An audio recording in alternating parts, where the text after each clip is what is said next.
Bon, allô les passionnés, bienvenue sur la page Facebook Taiga Enemy. Aujourd'hui, comme deuxième séance, je veux toucher un petit peu au jeu de l'amitié de Pat Parelli. Il y en a 7 jeux, hein, je ne sais pas si vous les connaissez toutes. Moi, je ne les ai pas toutes faites, mais je tiens bien à les faire avec Taiga, avec vous autres. Le premier jeu, c'est le jeu de l'amitié. La deuxième séance va parler un petit peu de ça. Je vais décortiquer un petit peu le jeu de l'amitié. Le jeu de l'amitié, ce qu'on recherche là-dedans avec notre cheval, c'est que faut que le cheval nous fasse confiance, et de un. De deux, il faut qu'il se fasse confiance. Et de trois, il faut qu'il ait confiance à son environnement. S'il y a des stimuli qui arrivent, du bruit, ou des sacs à terre, ou des choses comme ça, si le cheval a été un petit peu désensibilisé, qu'on appelle, parce que c'est un peu ça, le jeu de l'amitié, c'est de la désensibilisation, il va apprendre à réfléchir au lieu de réagir, si ça arrive dans sa vie. Là, faites attention. Vous, une petite bémol, là, il y en a qui capotent sur la désensibilisation. Trop, c'est comme pas assez. Là, ce qu'on veut pas, là, c'est un cheval qui a plus peur de rien, qui est robotisé.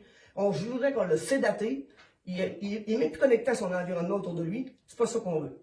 Mais moi, je suis convaincu, avec la mienne en tout cas, avec Taiga, j'ai fait la désensibilisation avec Taiga, puis c'est une jument qui est très alerte. Elle peut être très calme, mais très connectée à son environnement autour, pareil. Fait que c'est pas vrai que les chevaux désensibilisés, c'est tous des robots, là. C'est pas vrai. Un cheval qui est bien désensibilisé va rester calme s'il arrive telle ou telle situation. Oh, le beau monchement, vous voyez ici. Très calme.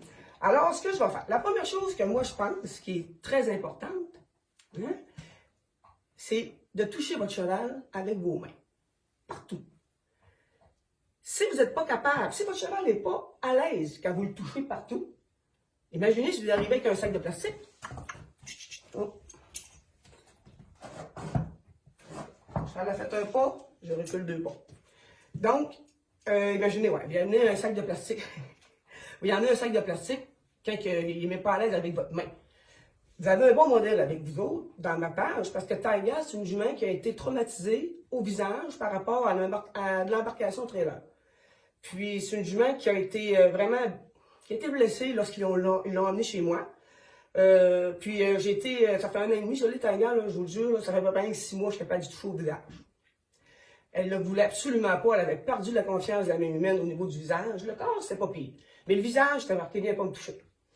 À force de faire de l'approche-retrait, beaucoup de désensibilisation, la comprendre, lui dire, je sais que tu n'aimes pas ça, je veux dire, c'est pas une maniaque, là. Encore aujourd'hui, il faut que je prenne mes petits gants blancs, parce que c'est une jument qui arrive pas vite devant elle, là-bas. Il faut qu'elle est très, je le répète encore, elle est très cerveau droit, extravertie. Donc, elle voit arriver les choses, elle est très alerte à son entourage. C'est pas un robot, mais vous allez voir un petit peu avec mes séances qu'elle est très bien sensibilisée à des choses, beaucoup de choses en tout cas. Le dernier que j'ai fait, c'est le parapluie, puis j'ai été vraiment surpris là, à cause de hey! Là, du babinage de même, on n'accepte pas ça. Faut que ça soit. Faut que ça soit bien timé. Hein. Bon, fait que c'est ça ce que je disais. Donc, on va aller à l'extérieur pour vous montrer un petit peu si votre cheval est à l'aise avec s'il est à l'aise avec le mouvement de son corps. Ça inclut les pieds, ça inclut les oreilles, ça inclut toutes les parties de son corps. Si c'est pas le cas, n'hésitez pas un fouet sur le dos et un sac de plastique soumis au-dessus de la tête. Là. Vous sautez des étapes qui sont très importantes. Ça met le cheval en stress total, en anxiété. Ça monte, ça va exploser, là, ça va péter de tous les bords. Là. Donc, au début, c'est les mains. Premier exercice, passez les mains partout sur le corps de votre cheval.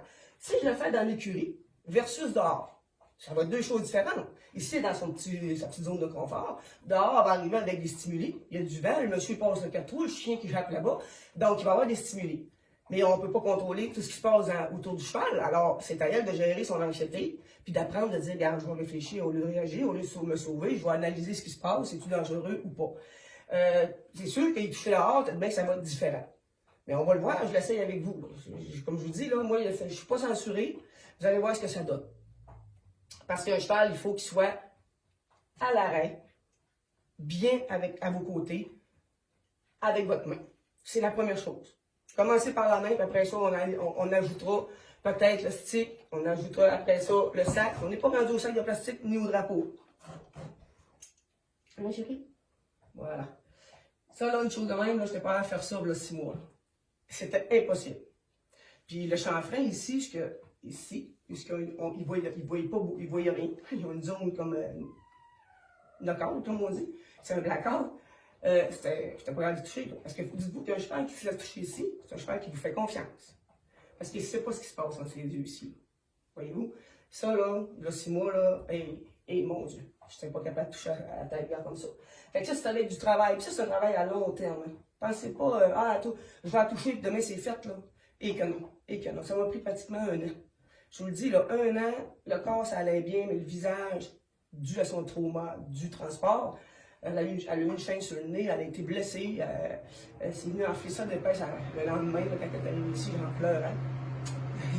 J'en pleurais. Fait que, c'est pour ça que je vous dis, là, c'est important. Là, le qui court dehors. Bon, à louer, à l'entête pourrie, il s'énerve dans le package. Pas grave. Apprends à rester calme pareil. Il ne faut pas qu'elle prenne l'énergie de l'autre cheval. Ça, c'est elle, c'est une chose qu'elle faisait. Beaucoup. Si l'autre courait, là, ici, là, c'était le gros, il va être aussi énervé même. Là, elle a appris à gérer son stress, à gérer son anxiété, à rester plus calme, même si l'autre court dehors.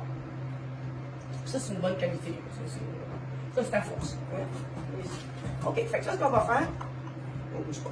Fait que là, ce qu'on va faire, on va aller dehors à l'extérieur pour vous montrer un petit peu ce que je veux faire avec, c'est-à-dire la flatter à grandeur sur ces parties du corps. Vous allez voir, ça fait super bien parce que ça nous apprend comment notre cheval est sensible à tel ou tel endroit.